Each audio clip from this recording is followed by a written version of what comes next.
કુંવરજી બાવળિયા બાદ જવાહર ચાવડાને કેબિનેટ પ્રધાન બનાવવામાં આવતા ભાજપમાં અસંતોષ હોય તેવી ચર્ચાઓએ જોર પકડ્યું હતું। જોકે આ અસંતોષ ખુલીને સામે આવ્યો છે। છોટાઉદેપુરના સંખેડા બેઠકથી ધારાસભ્ય અભયસિંહ તડવીના પુત્ર દેવાંગે સોશિયલ મીડિયામાં એક પોસ્ટ શેર કરી છે। એક ન્યૂઝ અહેવાલને શેર કર્યો છે, જેમાં લખવામાં આવ્યું છે કે પ્રધાન બનવું હોય તો કોંગ્રેસના ધારાસભ્ય બનવું પડે।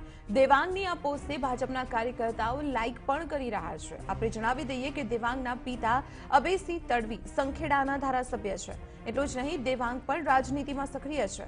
તે હાલ છોટાઉદેપુર જિલ્લા ભાજપ યુવા મોરચાનો ઉપપ્રમુખ પણ છે। મહત્વનું છે કે કોંગ્રેસના પૂર્વ ખદ્દાવર નેતા કુંવરજી બાવળિયા ભાજપમાં પ્રવેશ મેળવીને તત્કાલીન કેબિનેટ પ્રધાન બન્યા હતા। તો હાલમાં માણાવદરના કોંગ્રેસના પૂર્વ ધારાસભ્ય જવાહર ચાવડા પણ કોંગ્રેસ છોડીને કેબિનેટ પ્રધાન બની ગયા। ત્યારે કોંગ્રેસના ધારાસભ્યોને ભાજપમાં ભેળવીને કેબિનેટ પ્રધાન બનાવવામાં આવતા ભાજપના કાર્યકર્તાઓ અને નેતાઓમાં ક્યાંક ને ક્યાંક નારાજગી પણ જોવા મળી રહી છે અને તે ધીમે ધીમે ખુલીને પણ બહાર આવી રહી છે।